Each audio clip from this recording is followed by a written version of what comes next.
12 ways you are unconsciously lowering your own vibration. We all have a vibration or life force energy that runs through our entire body. It is this vibration that determines our overall energy, aura, and the type of experiences, people and events that we attract into our lives. Our vibration is always changing depending on our mood and the overall quality of life that we are experiencing. These daily fluctuations are normal and are unlikely to have an impact unless our vibration drops for an extended period of time. The primary cause of unhappiness is never the situation but your thoughts about it. Eckhart Tolle. Effects of a low vibration. When your vibration is consistently low, it can lead to tiredness, physical illness, an overall feeling of negativity and being out of touch with your soul and heart wisdom. It can also make it more difficult for you to tune into your purpose or intuition and can lead you to attracting chaos, drama, and other negative experiences into your life. Unless you put conscious effort into raising our vibration, it is most likely that it is lower than it should be. This is because the modern lifestyle often supports a low vibration. There are many things that unconsciously lower your vibration, but here are 12 of the most common. 12. Regrets. Whether it's a missed opportunity, a bad relationship, a choice we should have made, or simply something that made us feel dumb. Dwelling in regret consumes a large amount of our time and energy. It has been thought that the reason we regret so many things is because we have an idealized version of ourselves that we wish to live up to at all times. To put it into perspective, we all think that we are 100% good people, and when we do things that don't reflect the most positive aspects of ourselves, we deem that we've fallen short in some way. But, when we can let go of these ideals and embrace the gravity and reality of life, we then free ourselves from the illusion of perfection. So embrace your dark side, it is where your creativity flows from. Accept yourself, both good and evil, and find balance between the two. 11. Blaming other people for your problems. Each person in your life is a teacher. Each experience in your life is a lesson. Living is like looking into a mirror. Every teacher is you. Every event and every relationship reflects yourself. Although we do not consciously perceive this, at some level we all know that life shows us what we need to learn the lesson and move on. If you didn't learn the lesson the first time, it comes back around as a new experience, a new person, and a new circumstance. It comes right back and lands in your lap again. And says, here. Deal with it. Excerpt from Ether into the Nemesis. When we blame others for our problems, we are shifting the attention away from ourselves and avoiding our own healing. The more we avoid ourselves, the larger our problems become, and the more we fall into victim mentality, which can be a very troubling situation. 10. Victim mentality. Alan Watts believed that you always have two choices. You can either define yourself as a victim of the world, or you can come to understand that you are the world. When we understand that everything we see around us, including our relationships, our homes, standard of living, the clothes we wear, everything, is an absolute reflection of our inner world, we see how much healing we need to accomplish. If your life is a mess, you are in an unhappy marriage or a dead-end career, we should take note that something is off balance inside. When we are out of balance, we feel like we have no control over our circumstances, and we end up repeating the same patterns without consciously understanding why we do it. This is why so many people don't know how to help themselves. It becomes too difficult to determine what the root cause of, or where the beginning of the cycle started.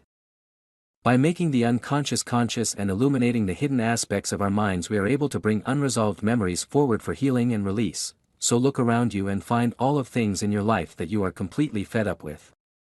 Find the things that insult your soul, and know that this is where your healing needs to happen.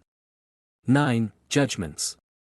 Life is a mirror and will reflect back to thinker what he thinks into it. Ernest Holmes. Whether it is a negative judgment we hold about ourselves or a judgment we place on another, judgments of any kind have the same root cause. Each time you judge, you are meeting an aspect of your own shadow. So if you insult someone else, turn those words back around, because what you just said is exactly what you need to heal, accept, and alchemize within you. When you are hard on yourself, it means that you're not comfortable in your own skin and you lack self-acceptance. When we judge, not only are we bringing forward an aspect of ourselves, we are reflecting our own perceptions into reality. As mentioned before, it's all about healing.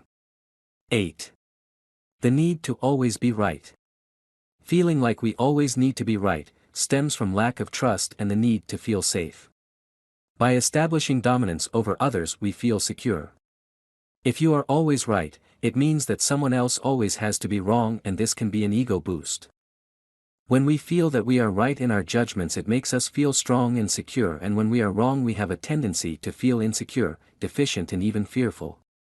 The ego dominates the I versus you realm of being, a learned behavior of separateness, but when we can release the need to always be right we find a path to inner peace. 7.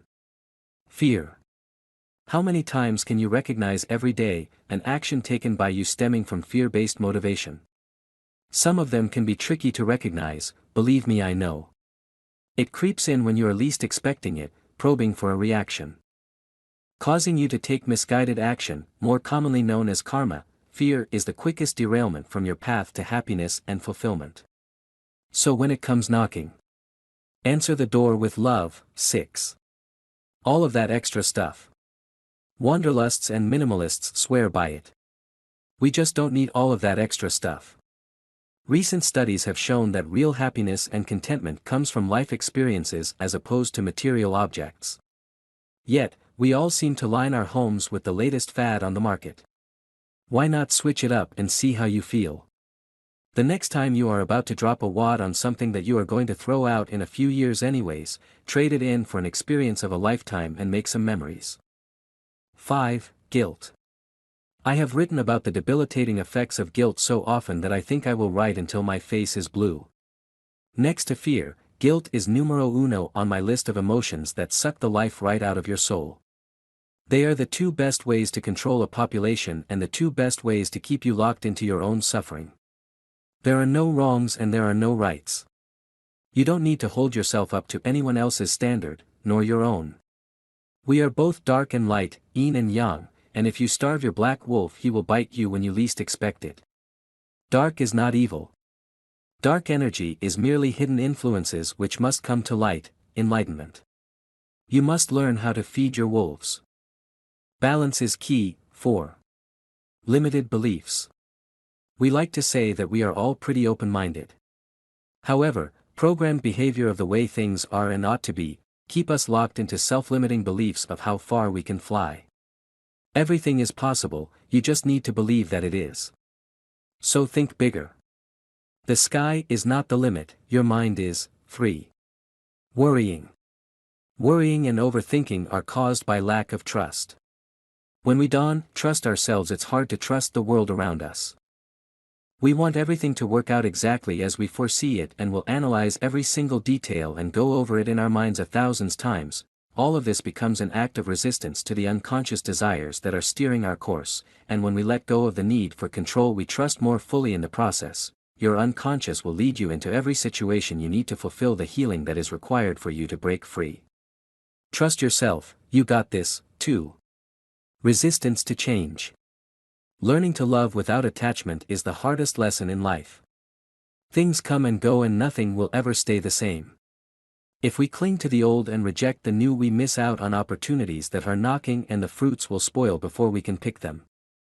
The truth is, we do not know what the future will bring and we cannot perceive to understand the consequences of each action and reaction, therefore we must love without attachment, live without expectation, perceive without judgment to find happiness. 1. Expecting other people to do it for you. No one can change your life for you, you have to do it on your own.